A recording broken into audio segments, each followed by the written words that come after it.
When we think of precious metals, gold and silver almost immediately come to mind.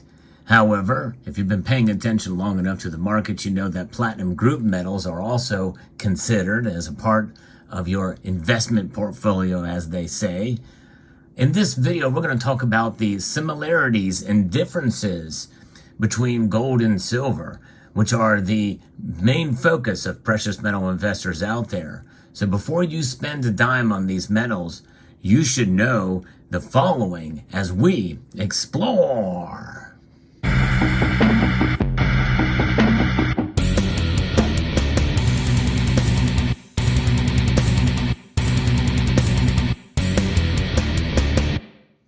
Gold and silver have been considered stores of value for thousands of years, and both have been recognized as monetary metals for much of that time frame.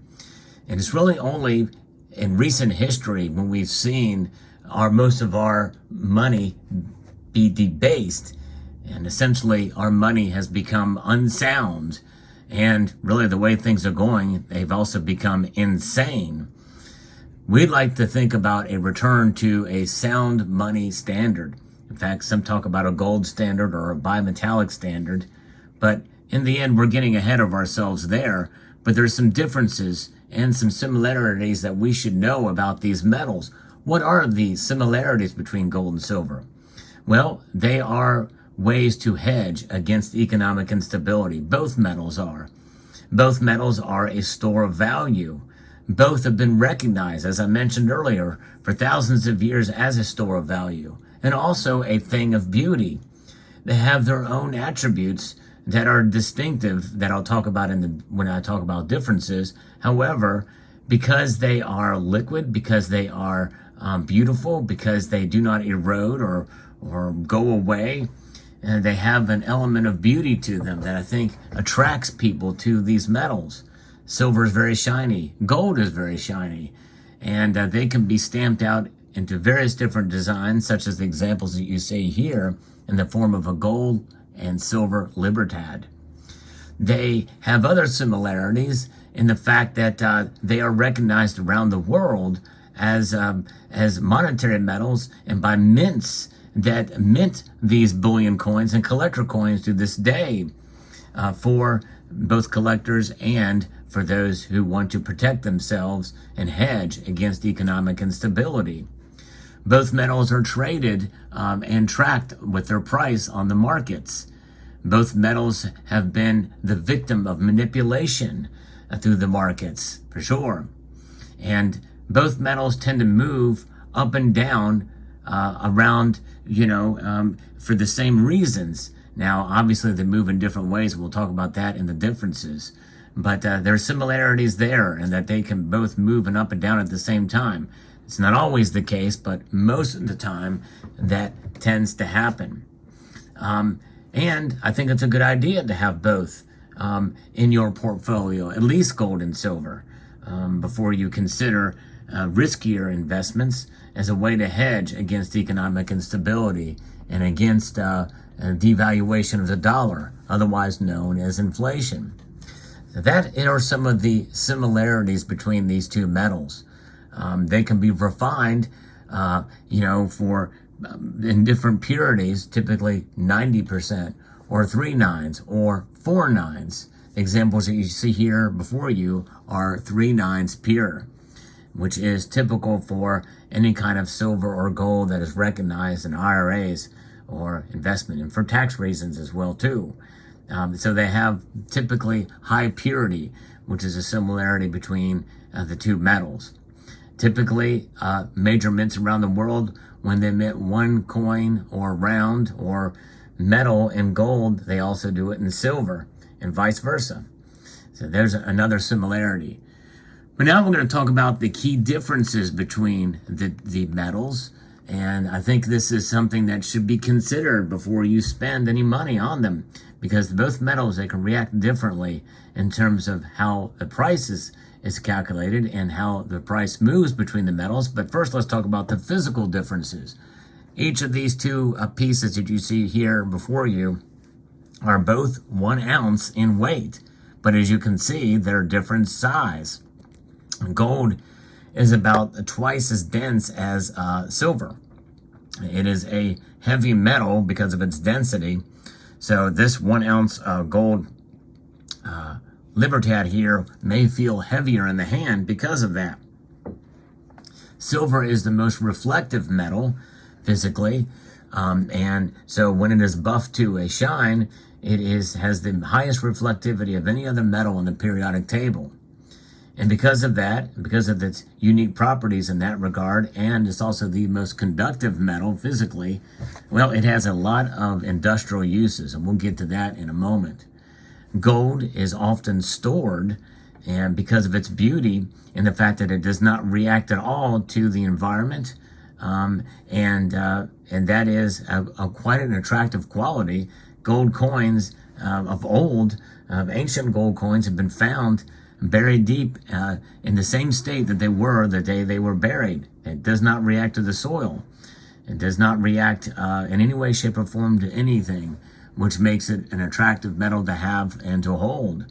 Silver, on the other hand, does react to the air and to sulfur. It can tone, and it also can milk spot. In this example here that you see, does have some slight milk spotting when you look at it from an angle like this. But nonetheless, that milk spotting is a manufacturing problem and issue, but it is highly susceptible to it unless there are measures to protect against it.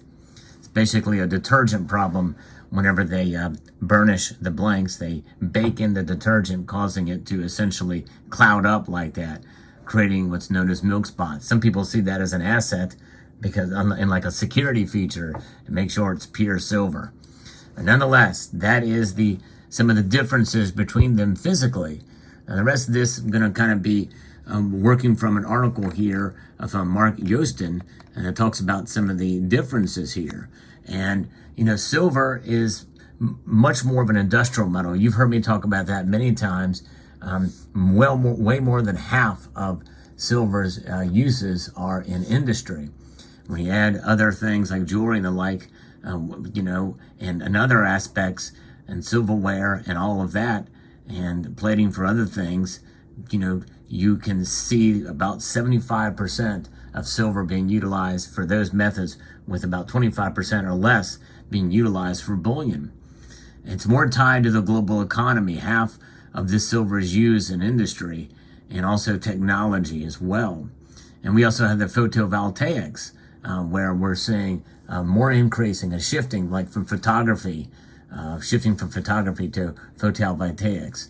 And that's just it. The Silver World Survey is more it mentions that silver is more sensitive to economic changes than gold, which has limited uses beyond jewelry and investment purposes. When economies take off, demand tends to grow for silver. So, in a good economic conditions, silver can go up, and often does because of increased demand. And because of that, silver is more volatile than gold. And the volatility in silver prices can be 2 to 3 times greater than that of gold on a given day. And that's why we've seen the widened gold to silver ratio, but also in times when gold rises and silver rises, tends to rise higher. However, the last few years, we've seen gold drop and gold drop more. And when gold rises, silver doesn't rise at the same rate. It hadn't.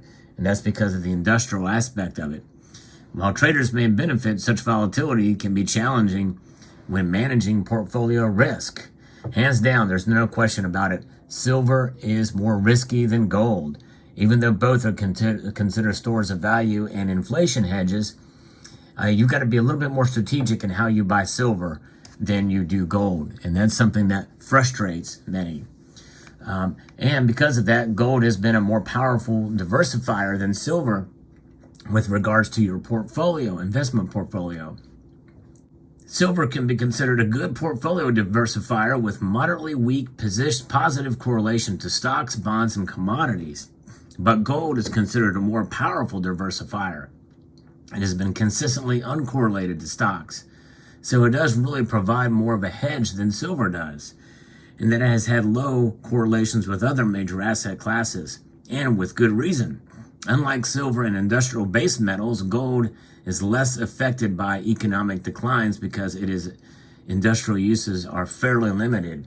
Make no mistake, gold does have industrial uses and biomedical uses, but just not wide-ranging and as much, largely as well because of the price of gold is higher, and it is stored by central banks. Silver is not.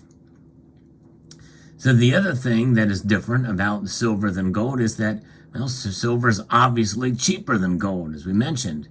Silver tends to be cheaper than gold, making it a more accessible to small retail investors who wish to own the precious metal as physical assets. Now, that has its pluses and minuses.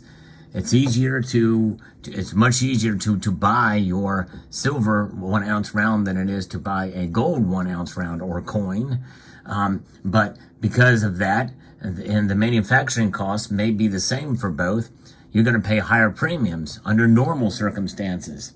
However, when there's a greater demand for silver, because of that reason, you're going to see higher premiums amped up. And that's what we are seeing now. Even though premiums on gold have gone up, they've gone up drastically more for silver.